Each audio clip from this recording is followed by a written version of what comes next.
Kristus. Di dalam nama Tuhan Yesus, kami siap sambut kebenaran firman Tuhan. Haleluya. Amin.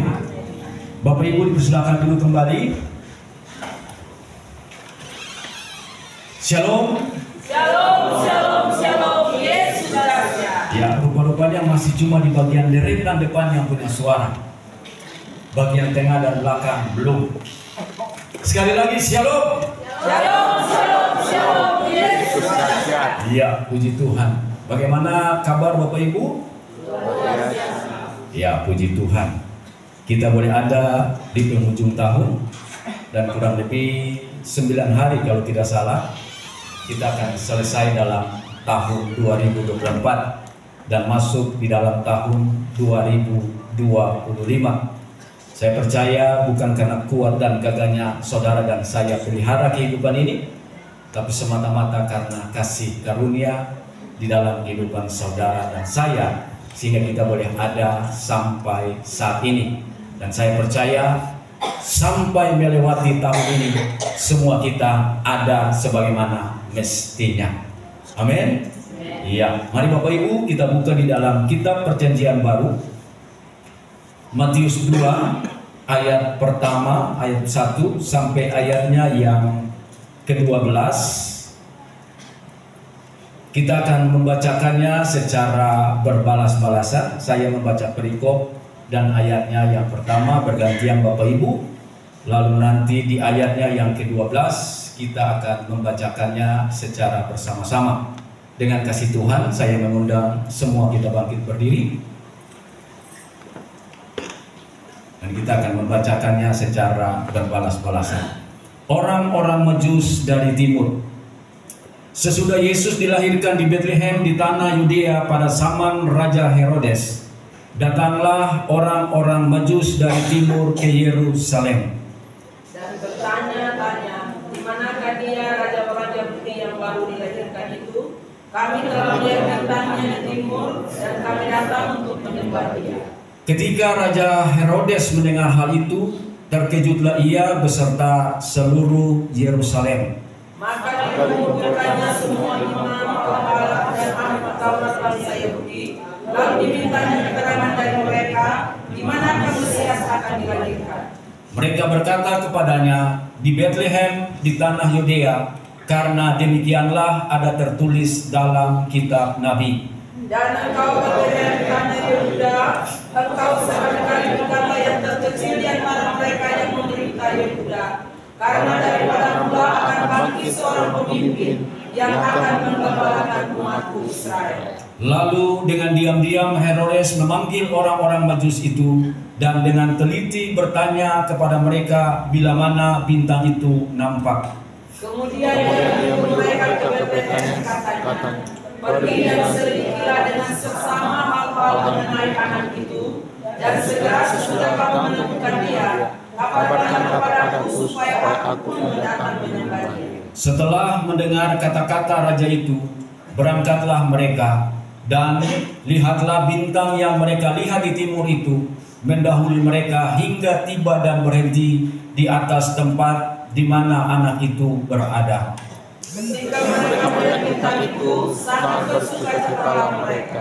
Maka masuklah mereka ke dalam rumah itu dan melihat anak itu bersama Maria ibunya, lalu sujud menyembah dia. Mereka pun membuka tempat harta bendanya dan mempersembahkan persembahan kepadanya, yaitu emas, kemenyaan, dan mur. Sama-sama. Dan karena diperingatkan dalam mimpi supaya jangan kembali kepada Herodes, maka pulanglah mereka ke negerinya melalui jalan lain. Bapak Ibu Saudara dipersilakan duduk kembali. Kisah kelahiran Kristus dalam Matius 2 ayat 1 sampai 12 ini kita melihat bahwa meskipun kelahirannya telah dibuatkan sejak zaman Perjanjian Lama dan kelahirannya memang itu dirindukan segala bangsa, namun kedatangannya ke dunia sedikit saja orang yang mengamati dan memperhatikannya. Sebab kelahirannya sama sekali tidak dianggap, meskipun ia adalah raja dan penyelamat dunia ini yang telah dikabarkan bahkan telah dikatakan atau ditulis di dalam kitab para nabi. Nah, Bapak Ibu yang terkasih, orang pertama yang menaruh perhatian pada saat kelahiran Kristus adalah para gembala. Ya, kita bisa baca di dalam Lukas 2, ya. Di sana bagaimana malaikat Tuhan datang kepada para gembala dan memberitakan berita tentang kelahiran Kristus bagi mereka, dan mereka respon dengan cepat untuk segera pergi menjumpai anak itu. Bahkan setelah itu, Simeon dan Hana pun berbicara mengenai diri Yesus oleh Roh kepada semua orang yang mendengarkan perkataan itu. Namun Bapak Ibu, dalam bacaan kita di pagi hari ini, justru seharusnya orang-orang di Yerusalem, bahkan termasuk Herodes sendiri pun, tidak perlu kaget-kaget mendengar ya pertanyaan dari orang Majus, di manakah raja orang Israel itu dilahirkan. Sebab para gembala tentunya sudah pasti, dan Alkitab mencatat itu dengan jelas, setelah mereka melihat bayi yang dilahirkan itu, mereka berkata-kata seorang kepada yang lain. Bahkan Simeon dan Hana pun ketika menyaksikan bertemu dengan Yesus waktu dia berumur ya 8 hari di Bait Allah, mereka pun menyampaikan hal yang sama. Tetapi 2 tahun selama Yesus dilahirkan, penduduk Yerusalem sebagian besar tidak mengetahui keberadaan Yesus.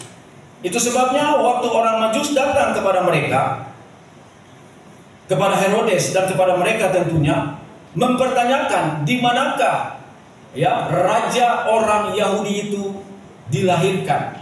Ya, mereka semua tidak tahu. Ya, di ayatnya yang ketiga dikatakan, ketika Raja Herodes mendengar hal itu, terkejutlah ia beserta seluruh Yerusalem. Ya, inilah yang dinubuatkan atau digenapkan di dalam kitab, bahwa dia datang kepada bangsanya sendiri, tetapi bangsanya tidak mengenal dia. Orang yang jauh seperti orang-orang Majus, mereka pun bukanlah bangsa Israel. Ya, mereka datang mencari dia hanya untuk melihat dan hanya juga untuk menyembah dia, karena mereka tahu persis raja di atas segala raja, bukan sekedar raja bangsa orang Yahudi, telah lahir ke dunia ini. Sementara ya orang Israel pada umumnya di Yerusalem, bahkan ahli Taurat dan imam-imam kepala, mereka tidak tahu kapan Yesus itu lahir atau telah lahir. Ya, sungguh sesuatu yang tragis. Orang yang dekat, orang yang bagi mereka Tuhan datang, justru mereka tidak mengetahui keberadaan dan kelahiran Kristus pada saat itu. Sementara orang Majus, bukan bangsa Israel, mereka pun tidak percaya kepada Allah Israel, tetapi mereka mengetahui lewat bintang timur, ya, bintang di timur yang munculnya berbeda dengan bintang-bintang yang lain, yang menandakan bahwa seorang raja telah lahir di dunia ini. Nah, Bapak Ibu, ya, kenapa saya katakan demikian, bahwa orang Yahudi atau bangsa Israel sendiri di Yerusalem dan imam kepala dan ahli-ahli Taurat sengaja tidak tahu, padahal mereka tidak tahu, sebab telah tahu hal yang demikian. Tertulis di dalam Matius 2 ayat 4 sampai 6. Di sana dikatakan, maka kumpulkannya semua imam kepala dan ahli Taurat bangsa Yahudi, lalu dimintanya keterangan dari mereka di mana Mesias akan dilahirkan. Ya, mereka berkata kepadanya, ya, mereka ini bukan lebih dari satu, dan ini ahli Taurat dan ini juga imam-imam kepala. Mereka tidak berbantah-bantah satu dengan yang lain, tetapi mereka sepakat, sehingga mereka berkata kepadanya, di Bethlehem, di tanah Yudea, karena demikianlah ada tertulis dalam kitab Nabi. Dan engkau Bethlehem tanah Yehuda, engkau sekali-kali bukanlah yang terkecil di antara mereka yang memerintah Yehuda, karena daripada maulah akan bangkit seorang pemimpin yang akan mengembalakan umatku Israel. Bapak Ibu, untuk mengetahui kelahiran Kristus, sebenarnya bagi semua bangsa Israel, orang Yahudi pada saat itu di Yerusalem, bukanlah hal yang tidak mereka ketahui. Apalagi imam kepala, ahli Taurat, yang kerjanya menyelidiki kitab suci dan mengajarkan kitab suci. Ini bukan hal yang baru, ini bukan hal yang tidak mereka ketahui. Pasti mereka ketahui. Bahkan keberadaan mereka yang ada di Yerusalem, imam kepala dan ahli-ahli Taurat beserta penduduknya, kalau dihitung dari Bethlehem ke Yerusalem, jaraknya hanya sekitar 7 mil atau kurang lebih 11 kilometer. Ini jarak yang sangat dekat, ya. Ibarat ketemu lagi, lalu mungkin Bethlehem itu sekitar Kabiarat atau Ilnei ke sana. Ya, belum sampai Lorurung. Sebab Lorurung saya hitung itu sekitar 20 km. Ya. Jadi kalau yang di sana dekat itu saja lahir dan mereka sungguh tidak tahu, ini sesuatu yang tragis. Ya, bahwa mereka yang sebenarnya bangsa yang untuknya Tuhan datang bagi mereka, kelahirannya sudah ada dicatat dalam kitab para nabi, dan peristiwa kelahirannya tidak jauh dari tempat tinggal mereka, dan sebenarnya peristiwa kelahirannya telah disebarkan oleh para gembala dan juga Simeon dan Hana. Tetapi ahli Taurat, ya, imam kepala dan penduduk Yerusalem sebagian besar sengaja tidak mau tahu.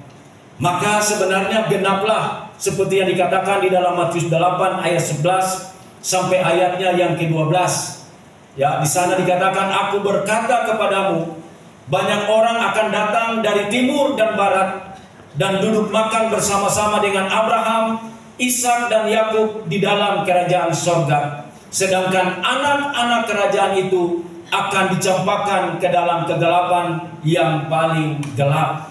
Di sanalah akan terdapat ratap dan kertak gigi. Bapak Ibu, jangan sampai sikap kita, respon kita dari tahun ke tahun merayakan hari kelahiran Kristus, tapi sikap hati kita seperti sikap ahli Taurat dan imam-imam kepala dan penduduk Yerusalem pada saat itu. Ya, kita orang dalam tapi tidak tahu keberadaan Kristus. Kita orang yang paling dekat dengan Kristus, tapi kita tidak tahu tujuan hidup kita. Sementara orang-orang yang jauh, yang tidak mengenal dia sebelumnya, mereka begitu menggebu-gebu. Ya, bayangkan dari timur, kerajaan timur itu pasti Persia, datang ke Yerusalem, itu suatu perjalanan yang jauh, menempuh atau melewati padang gurun yang tentunya, ya, berbagai-bagai risiko pasti mereka akan alami.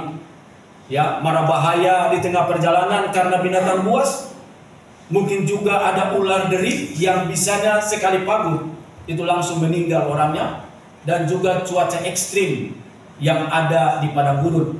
Ya, kalau siang panas-panas sekali, kalau malam dingin-dingin sekali. Ya, risiko penyakit itu tinggi. Amin. Amin. Kalau hari ini saja ketong berubah dari musim panas ke musim penghujan, banyak orang yang sakit. Betul saya Bapak Ibu? Iya kan?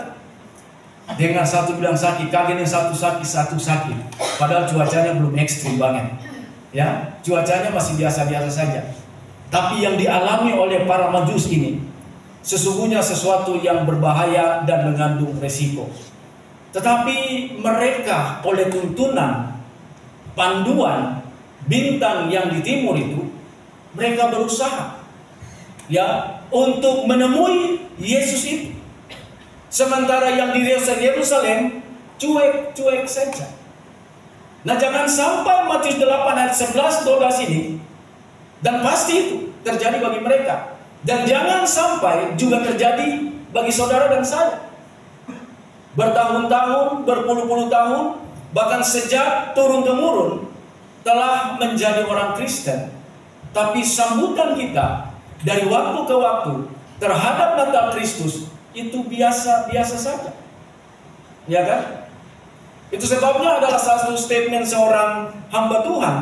Dia bilang begini, kalau Natal sekedar perayaan tanpa pertobatan, tidak ada artinya. Ya kan? Artinya kalau kita cuma rayakan Natal sekedar cuma kerlap-kerlip lampu, bagi-bagi kado, datang ibadah sana sini, tapi dalam hidup kita tidak mengalami perubahan menuju kepada pertobatan, maka sebenarnya kita rayakan dari waktu ke waktu tidak memaknai arti daripada Natal itu sendiri. Ya, respon kita jangan sampai seperti ahli Taurat dan imam kepala serta sebagian bangsa Israel yang berada di Yerusalem. Tetapi marilah kita seperti para Majusi ini, berupaya datang dari jauh-jauh, menempuh perjalanan yang banyak risikonya. Bahkan mereka datang pun tidak dengan tangan kosong. Mereka membawa harta yang sangat bernilai pada zaman itu, yaitu emas, kemenyan, dan mur, untuk dipersembahkan kepada sang raja itu. Ya kan? Mereka tidak datang jauh-jauh dengan tidak membawa apa-apa. Mereka datang cukup jauh dan memang sangat jauh, tetapi mereka pun membawa oleh-oleh buat Yesus. Ya. Nah, Bapak Ibu yang terkasih, banyak hal sebenarnya kalau kita baca di dalam pada saat Natal ini, di dalam peristiwa kelahiran Kristus. Tapi hari ini, di siang hari ini atau pagi ini, kita akan melihat bagaimana orang Majusi ini. Dan kita bisa belajar teladan dari hidup orang Majusi ini, sehingga pada akhirnya kita yang terdahulu tetap menjadi terdahulu. Ya kan? Kita yang terdahulu tidak menjadi terakhir. Sebab Alkitab berkatakan itu, yang terdahulu menjadi yang terakhir dan yang terakhir menjadi yang terdahulu. Ya kan? Hari ini kalau kita lihat, bahkan tonton banyak di YouTube, orang-orang yang dahulunya tidak kenal Allah, bahkan mereka menentang Allah kita di dalam Kristus Yesus, tapi hari ini menggebu-gebu mewartakan kasih Kristus bagi dunia ini. Amin. Saya suka dengan salah seorang pendeta, yaitu Yusuf Roni. Ya, umurnya sekarang sudah 70-an lebih, hampir 80. Tapi begitu berapi-api, melayani pekerjaan Tuhan. Dan dia jalani bukan proses yang mudah. Sampai penjara itu risikonya. Bahkan di dalam penjara pun dia masih masuk dalam penjara yang lebih kecil lagi, yaitu karantina, cuma karena Yesus. Ya, ini orang jauh yang kalau kita ibaratkan seperti para Majusi ini, yang sebelumnya tidak mengenal Allah, tetapi waktu mereka mengenal Allah, mereka sungguh-sungguh berapi-api, sungguh-sungguh melayani Tuhan, apapun risikonya. Iya kan? Ketemu orang Kristen hari-hari ini cuma hujan sedikit saja, supikir, aduh memang saya bisa ke gereja. Ya kan? Aduh ini hujan, biar terlambat sedikit tidak masalah. Ya kan? Ini terlalu jauh, tidak ada tempat tinggal yang layak, aku tuh mau pergi di sana. Ini sudah 2 kali ibadah, kalau bilar mata melayani, aduh capek. Ya kan? Kemarin selesai doa puasa, diminta salah satu melayani di sana, rata-rata ketemu pelayan Tuhan berat. Ya kan? Tunjuk sana, tunjuk sini, tunjuk sana. Ya, lalu mungkin secara tidak langsung saya tidak lihat ada yang angkat tangan, dan itu pun terakhir sekali. Ya, jangan Bapak Ibu, ya kan? Jangan sampai kita yang terdahulu menjadi terkemudian, lalu orang yang terkemudian atau orang yang terakhir menjadi terdahulu, karena respon kita sebenarnya yang keliru menanggapi Kristus dalam hidup ini. Kita menganggap biasa-biasa saja, ya kan? Padahal kalau kita lihat para Majus ini, mereka memiliki pengorbanan yang luar biasa. Dan mereka bukanlah orang-orang yang biasa. Ya, penafsir menyatakan mereka adalah cendekiawan, orang berilmu, orang terpelajar. Bahkan mereka pun adalah orang-orang yang berada, artinya orang kaya. Karena dilihat dari persembahan mereka, sesuatu yang berharga pada zaman itu, emas, kemenyan, dan mur. Bahkan dalam sejarah Persia, mereka pun diperkirakan adalah raja-raja. Ya kan? Sebab magos dalam bahasa Yunani asli, Majus itu dalam Persia itu magi, yang artinya orang-orang yang menjadi imam pada saat itu pada agama mereka. Dan orang-orang yang digolongkan magi, itulah yang tahapannya akan menjadi raja. Jadi kemungkinan besar orang Majus ini adalah raja. Bayangkan, raja, kaya, terpelajar, tapi cari Tuhan dengan luar biasa. No yang betul? Belum 3 predikat itu kita miliki. Tapi terkadang kita cari Tuhan kalau ada waktu saja. Jangan Bapak Ibu. Nah karena itu mari kita lihat, yang kita belajar dari orang Majus ini. Ada 3 hal yang kita belajar pagi hari ini. Yang pertama adalah iman dari orang-orang Majus itu. Matius 2 ayat 1 sampai ayatnya yang kedua.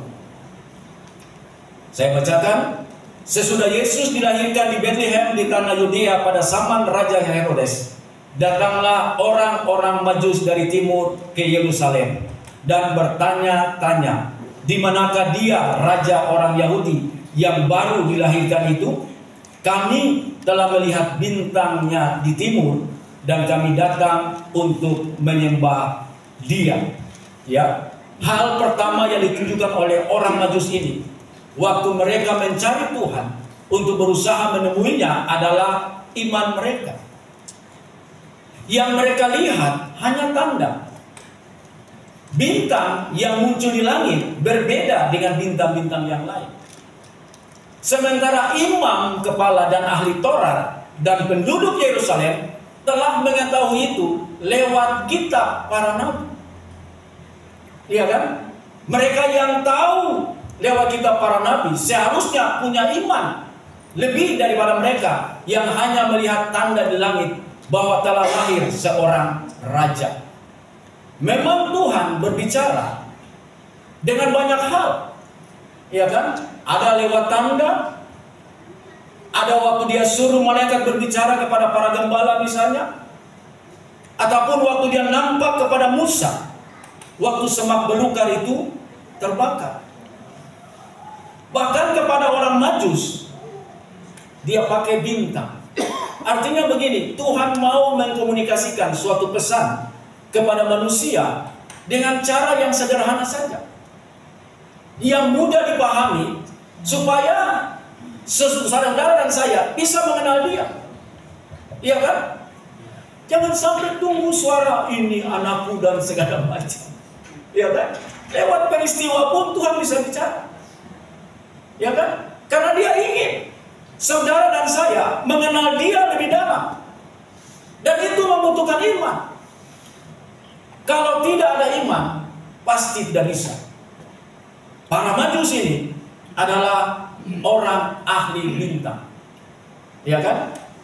Mereka cendekiawan, mereka orang berilmu, dan segala sesuatu pasti mereka teliti betul-betul dengan saksama.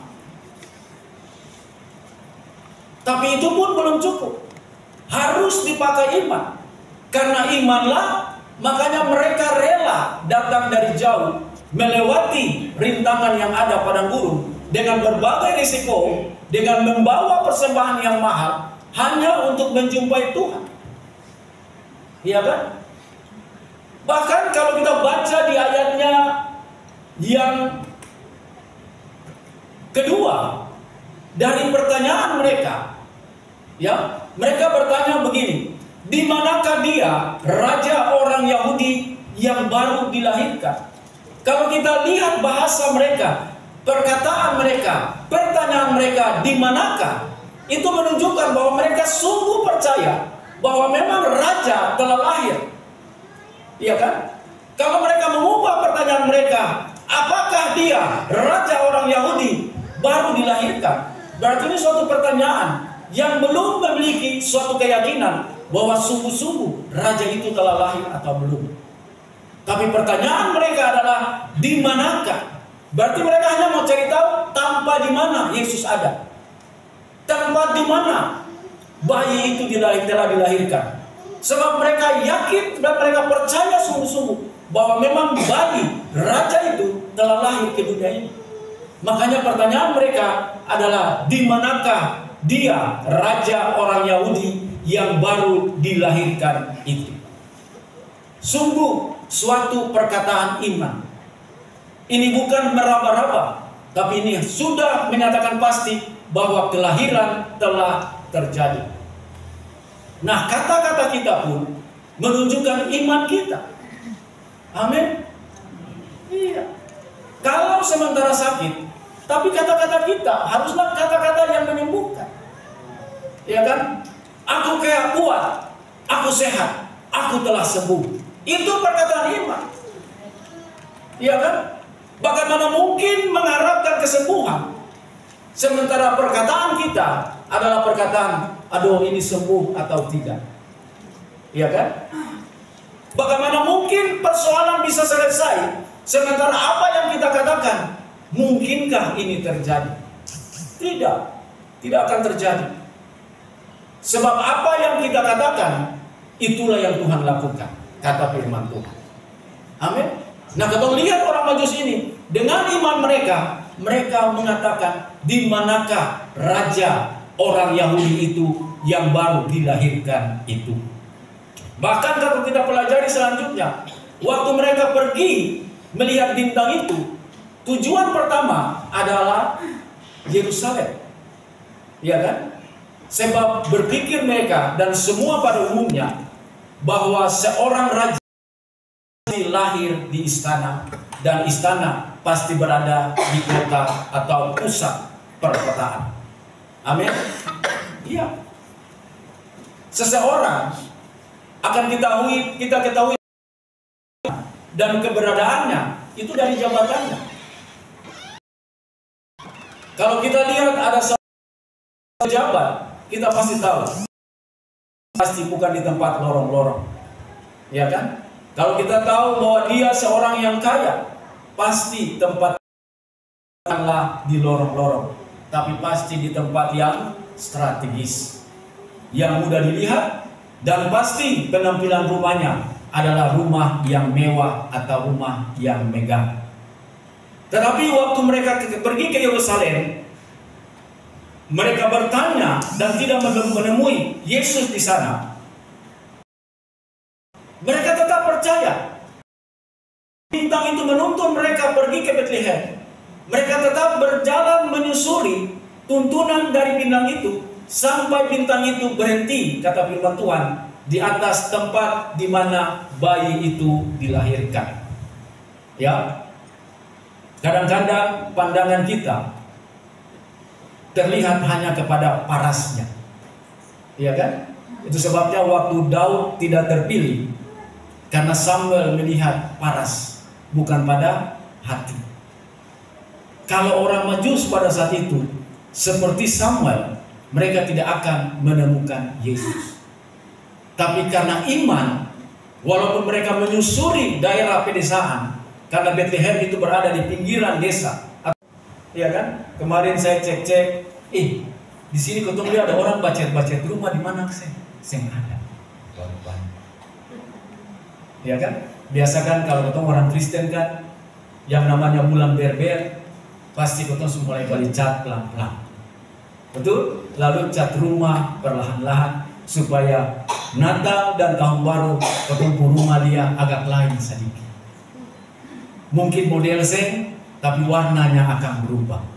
Tapi kali ini kan tidak, ya kan? Rata-rata mungkin ada, tapi kebanyakan ya biasa-biasa saja.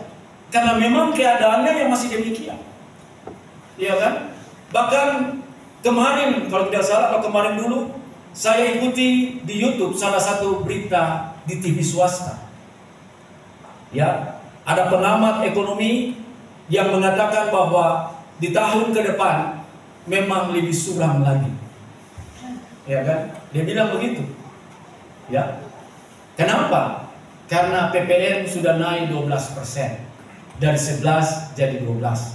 Pemerintah hanya mampu menstimulus bantuan kepada masyarakat miskin hanya 2 bulan saja, Januari dan Februari. Ya kan? BBM memang tidak naik, tetapi ketika PPN barang mewah itu naik, harga spare part kendaraan pasti akan melonjak. Kalau kendaraan naik, sekalipun BBM tetap harga angkutan akan naik. Kalau harga angkutan naik, otomatis bahan-bahan atau barang-barang yang dijual pasti mengalami kenaikan. Pertumbuhan yang tidak bisa naik hanya mungkin sebatas 5%, kalau itu bisa. Dengan kemampuan daya beli yang menurun, dia bilang memang sulit untuk hadapi tahun 2025. Tetapi begini Bapak Ibu, apapun prediksi dari pakar-pakar yang ada, kalau kita berjalan dengan iman di dalam Kristus, sekalipun situasi keadaan ini yang kita lihat tidak memiliki harapan, tapi iman dan percaya kita percaya bahwa hari depan saudara dan saya Tuhan telah siapkan dengan baik. Amin. Sebab yang Dia rancangkan atas hidup orang percaya bukan rancangan kecelakaan, tetapi rancangan damai sejahtera, hari depan yang penuh dengan harapan. Amin. Ya. Dan begini Bapak Ibu, memang realitanya begini. Dia bilang begini, orang kaum menengah akan jatuh miskin, dan orang miskin akan semakin miskin. Orang kaya semakin kaya. Karena apa? Aset dari orang menengah akan dijual dengan harga yang murah demi memenuhi kebutuhan hidupnya. Apalagi orang miskin. Ya kan? Kemarin-kemarin ada orang datang tanya tanah, mau jual sini. Sampai hari ini orang sudah tulis tanah di jalan yang strategis pun, ya kan? Dijual, hubungi nomor HP sekian-sekian. Tapi sampai detik ini saya lewat pun masih tetap ada terjualnya, itu masih tetap terpampang. Ya kan? Ini kenyataan yang kita lihat. Tetapi jangan kita lihat dengan logika kita. Kita lihat dengan mata iman kita. Ya kan? Sebab Alkitab bilang, hidup orang benar, hidup orang percaya akan hidup oleh imannya. Saudara dan saya mungkin hari ini menatapi hari yang demikian, tapi kalau kita lihat dengan iman kita, kita tetap akan hidup. Karena Allah kita sang pemelihara yang agung. Dia tidak akan pernah kekurangan cara di dalam memelihara kehidupan saudara dan saya. Makanya pandang dengan iman. Kalau orang Majusi itu tidak melihat dengan iman, maka tidak mungkin dia akan menyembah Yesus sebagai raja. Ya kan? Bagaimana mungkin seorang raja, raja di atas segala raja, lahir di kandang? Bagaimana seorang raja, raja di atas raja, dibungkus dengan kain lampin, ditaruh di tempat makanan ternak? Tidak mungkin. Iya kan? Totong yang kasihan-kasihan begini saja. Anak lahir, mau utang kah, mau bagaimana kah, yang penting siap dia box yang bagus sedikit pun. Amin. Walaupun nanti tukang koperasi datang tadi, tapi yang penting dia tidur di tempat yang nyaman.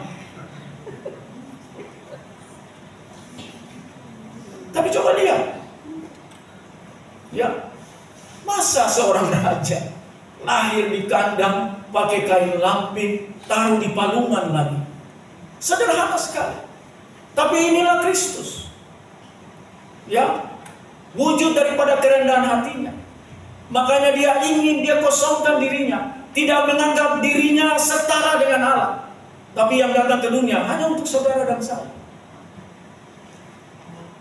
Makanya begini, saya percaya apapun yang hari ini kita alami, sebenarnya Tuhan sementara berbicara kepada kita. Untuk mari hidup sederhana saja. Amin. Sederhana saja. Sebab yang membuat orang miskin bukan karena memenuhi kebutuhan, tapi karena memenuhi keinginan kita. HP misalnya saja, alat komunikasi. Iya kan? Ya cari yang sedang-sedang saja. Yang penting bisa foto muka yang tua jadi muda saja, ini kan cukup. Itu. Semua yang terlalu mudah sekali. Yang penting kerut yang ada kan hilang sedikit saja cukup. Tapi orang cari yang mega-mega bagaimana sampai akhirnya. Suka merah 3, 4 sampai semua ada muncul, dong yang cari. Bahkan harganya bisa sampai puluhan juta. Iya kan? Supaya mahal begitu. Kadang-kadang sandar di orang rumah, ya, curi paspor yang ada. Ya kan? HP mahal, tapi saya mampu beli pulsa. HP mahal, tapi saya mampu beli data. Ini gaya hidup, bukan kebutuhan hidup. Ini keinginan, bukan kebutuhan. Yang model macam begini, ini bikin miskin. Ya kan? Iya. Oleh sebab itu Bapak Ibu, kesederhanaan itu harus ada pada saudara dan saya di hari-hari seperti ini. Alkitab sendiri menubuatkan bahwa menjelang kedatangan Tuhan pada kali kedua akan terjadi, akan teralami, atau akan kita alami masa-masa yang sukar.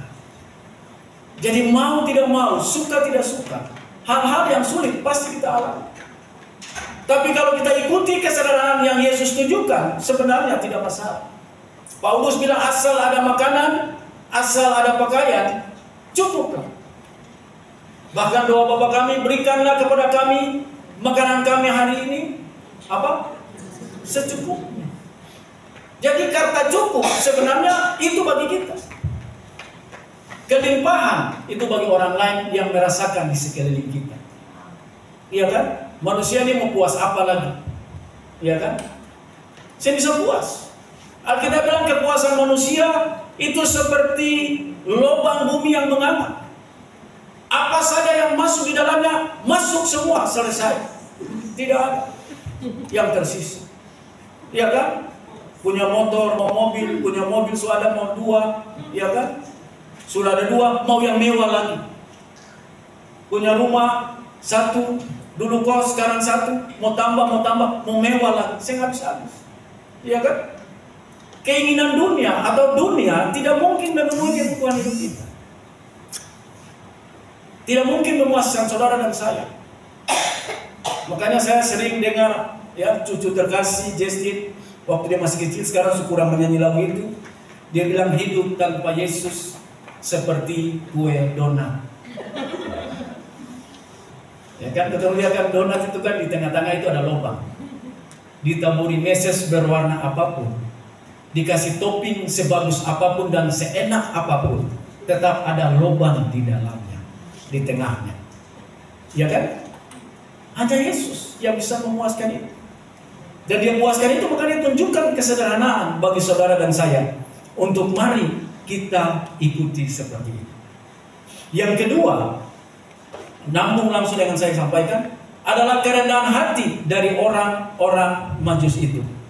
Ya, di ayatnya yang ke-11 dari Matius 2, di sana dikatakan, maka masuklah mereka ke dalam rumah itu dan melihat anak itu bersama Maria ibunya, lalu sujud menyembah dia. Mereka pun membuka tempat harta bendanya dan mempersembahkan persembahan kepadanya, yaitu emas, kemenyan, dan mur. Ya, sekali lagi saya mengatakan, orang-orang Majus ini ditafsirkan juga adalah raja-raja dari timur. Sebab mereka di Persia digolongkan sebagai kaum Magi. Ya, imam agama mereka pada saat itu, dan orang yang masuk dalam golongan Magi, orang itulah yang akan menjadi raja. Tidak ada seorang raja yang muncul, yang akan muncul kalau bukan dari kaum Magi. Kalau kita melihat ayat ini, kalau raja datang dari negeri yang jauh membawa persembahan, datang kepada seorang raja mempersembahkan segala sesuatu yang baik kepada Dia dan menyembah kepada Dia. Itu menunjukkan adanya penaklukan diri dan penundukan diri serta penghormatan kepada raja tersebut. Artinya begini, sekalipun mereka raja kaya, tapi mereka tahu bahwa Yesus itu raja di atas segala raja. Makanya mereka rela datang jauh-jauh kepada Tuhan, sujud menyembah kepada Dia dalam keadaan yang sederhana.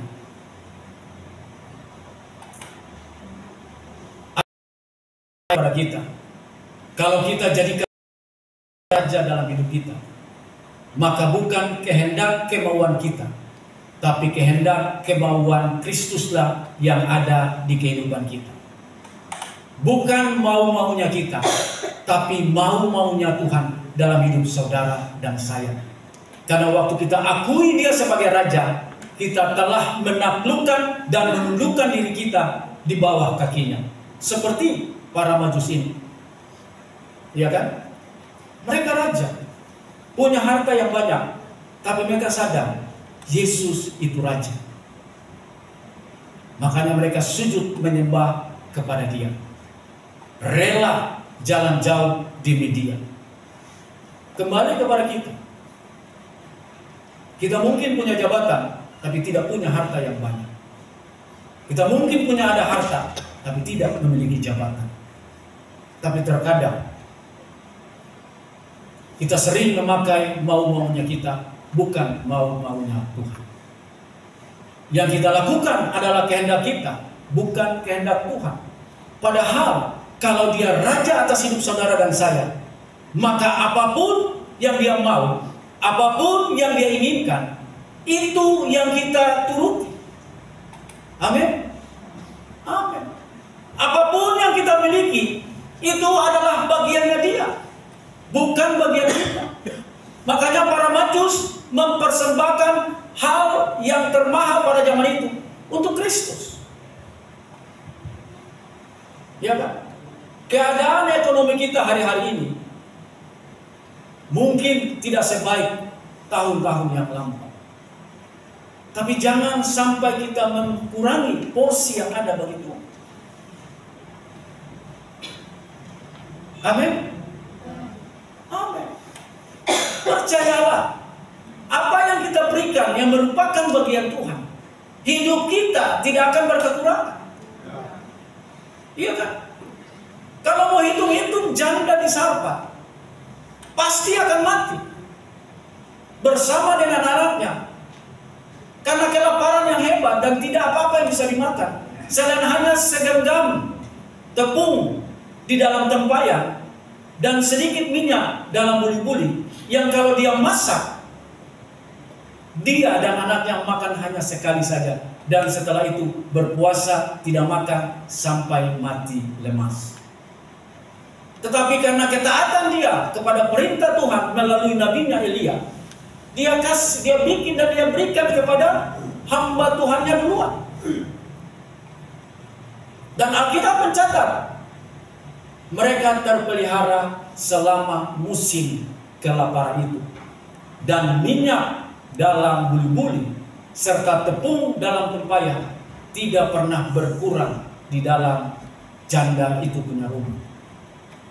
Artinya begini, apapun keadaan kita hari ini, kita yang telah mengenal Allah, jangan kita kurangi apapun yang menjadi bagian daripada Tuhan punya bagian. Ya kan? Pembangunan gedung gereja membutuhkan biaya yang besar. Dan itu tidak akan terjadi kalau tanpa peran saudara dan saya di dalam membangun gedung gereja di sana. Ya kan? Mungkin hari ini kita hitung-hitungan berat. Hidup aja susah. Hidup aja pas-pasan. Bagaimana bisa lakukan yang lain? Bapak Ibu, janda di Sarpat kurang jauh daripada saudara dan saya. Amin. Dia semakan selesai dia. Tapi karena ketaatan perintah Tuhan, dia lakukan itu. Makanya mari begini Bapak Ibu. Sebagaimana para Majus dengan kerendahan hati, di samping menyembah Tuhan, dia pun memberikan persembahan yang indah kepada Tuhan.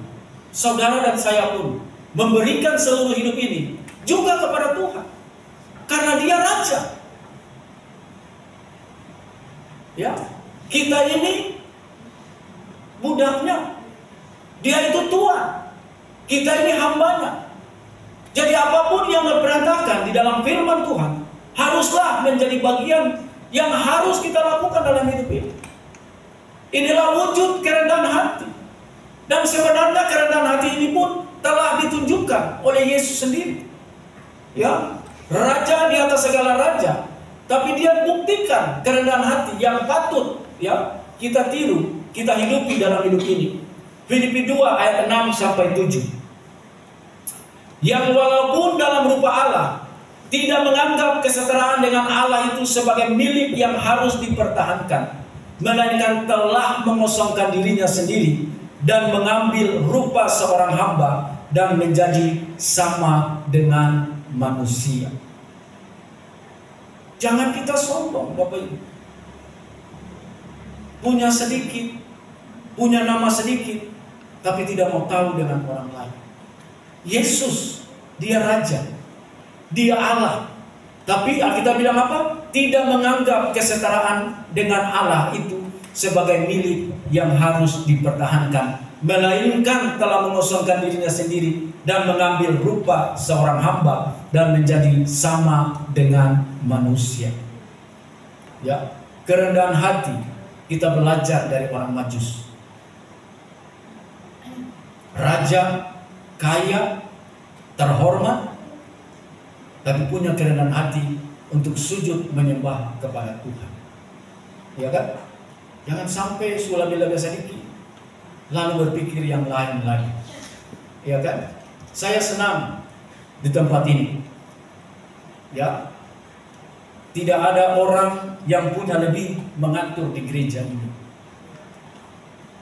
Ya kan? Tidak ada. Karena memang sulit. Kalau ada orang yang mau mengatur di tempat ini karena punya kelebihan, pasti ya dengan sendirinya tidak akan memilih tempat ini. Dan seharusnya demikian.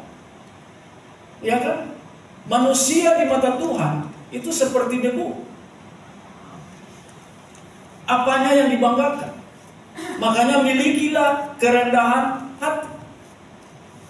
Orang yang sombong, orang yang congkak, Tuhan tentang, Tuhan antang, Tuhan lawan.